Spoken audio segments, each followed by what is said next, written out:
안녕하십니까. 이제 본격적으로 척추위생을 다루도록 하겠습니다. 척추위생에서 가장 중요한 것은 요추전만입니다. 척추위생의 시작점이지요. 영어로는 lumbar lordosis라고 합니다. lumbar는 허리, lordosis는 전만을 뜻합니다.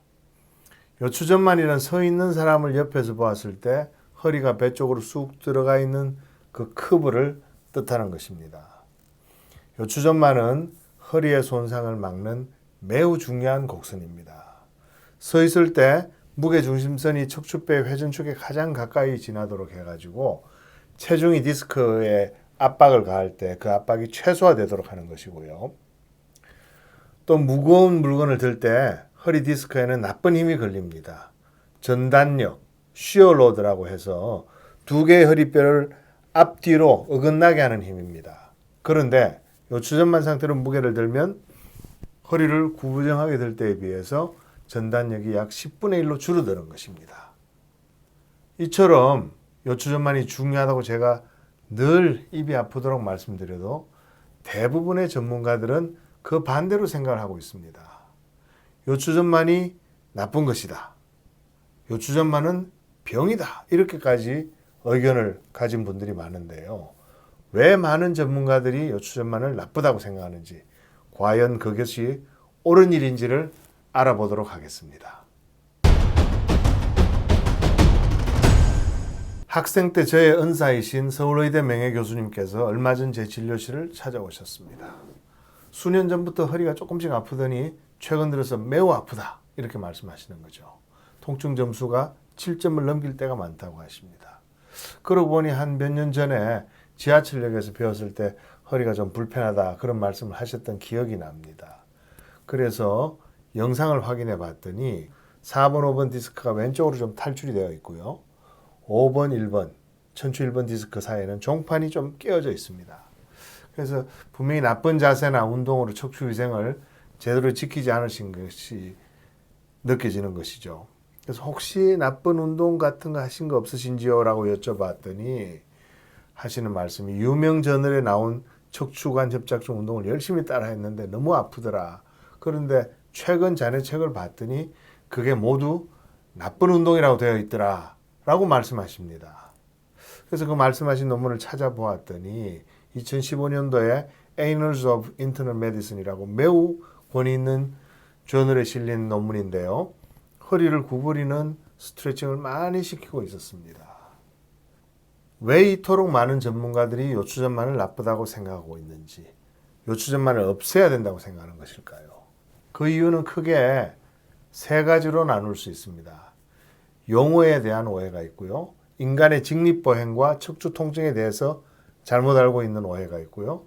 허리 통증 자체를 잘못 해석하는 그런 오해가 있습니다. 오늘은 그 세 가지 중에서 가장 간단한 편인 용어에 대한 오해를 파헤쳐 보도록 하겠습니다. 허리를 구부리도록 잘못된 운동을 처방하는 세 가지 오해 중에서 첫 번째, 용어에 대한 오해는요. 바로 요추전만을 뜻하는 영어 단어 자체에서 시작이 됩니다. lumbar lordosis의 끝에는 오시스라는 전비사가 붙어 있지 않습니까? 오시스라는 전비사는요. 원래 뜻은 상태, 상황을 뜻하는 것인데 병적 상황에 자주 쓰입니다. 뉴로시스는 신경증, 스클레로시스는 경화증, 에이시도시스는 산증, 결핵을 튜버큘로시스라고 부르는 걸 보면 오시스가 병을 뜻할 때가 대단히 많은 것이죠. lumbar lordosis도 그 트렌드를 따르면 요추전만증이라고 하는 것이 맞지 않겠습니까? 그렇다면 도대체 누가 요추전만을 병이라고 했을까요? 누가 허리를 살리는 커브에 롤도시스라는 병과 같은 그런 이름을 붙여나는 것이죠.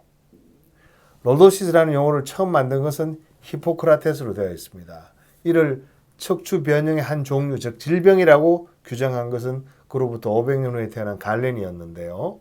이에 대해서는 2009년도 그리스 정형외과 의사가 출판한 고대 그리스 시대의 척추 변형에 대한 역사적 개관이라는 논문에 자세히 그 이야기가 나오고 있습니다. 히포크라테스는 여러분들 의학의 아버지로 잘 알고 계시죠. 기원전 400년대에 살았던 명이었고요. 고대 그리스 시대의 명입니다. 모르시는 분이 없겠죠. 그런데 갈레는요. 히포크라테스보다 한 500년 후에 태어난 역시 그리스 시대 명의로 검투사 글래디에이터를 치료하면서 그 명성을 얻어가지고 로마 황제 여러 명을 돌보는 네로, 마르쿠스 아우렐리우스 등등 의의로 활약했던 의사입니다. 동물 혹은 사체 해부를 많이 하면서 이 의학의 발전에 큰 이바지를 하신 분이라 히포크라테스 다음으로 중요한 인물이라고 보시면 됩니다. 그 논문을 자세히 보면요. 갈레는 척추의 변형 후만, 전만, 척만, 서커션, 척추가 흔들리는 거죠. 네 가지로 구분해서 결핵이 척추를 침범하는 부위에 따라서 변형이 생긴다. 이렇게 이야기를 하면서 롤도시스는 병이라고, 전만, 요추전만은 척추의 변형의 일종이라고 기술을 해두고 인식을 했던 것입니다. 재미있는 것은요. 갈렌보다 500년 먼저 기틀을 세운 히포크라테스는 책에 허리와 목의 롤도시스, 전만은 정상이다라고 기술하였습니다. 스콜리오시스, 카이포시스 같은 척추 변형을 치료하던 히포크라테스가 아마도 척추가 앞으로 9번 상태라는 뜻으로 롤도시스라는 이름을 처음 붙였는데 롤도시스라고 붙이긴 하지만 정상적인 커브다 이렇게 책에까지 써두었는데 500년 후에 명의인 갈렌이 이를 발전시키면서 롤도시스는 척추 변형의 일종이라고 강하게 주장했던 것입니다. 그래서 현대의학에서도 병이라는 느낌을 주는 용어인 롤도시스를 그대로 쓰고 있는 것입니다. 히포크라테스가 책을 쓸 때 롤도시스는 정상이다 라는 그 부분에 대해서 밑줄을 쫙 그어두었더라면 하는 그런 아쉬움이 크게 남는 대목입니다. 신기한 것은요. 룸바 롤도시스를 우리말로 번역하면서 요추전만증이라고 번역하지 않은 것입니다. 번역하시는 분이 아마도 요추전만은 정상곡선이라는 걸 알고 계셨나 봅니다. 갈렌보다 어쩌면 히포크라테스의 이론을 더 깊이 알고 계셨던 것이죠. 아주 존경스러운 분입니다. 정리하겠습니다. 요추전만의 영어 원문 룸바 롤도시스는 병을 뜻하는 용어처럼 들리긴 합니다만은 절대로 룸바 롤도시스는 병이 아닙니다. 1900년 전 갈렌의 오해를 우리가 그대로 답습해서는 안 된다고 생각합니다. 요추전만은 건강한 허리의 정상 커브이고 허리를 지키는 최고의 배열입니다. 척추 위생이 시작이 되는 가장 기본이 되는 부분입니다. 오늘은 여기까지입니다. 고맙습니다.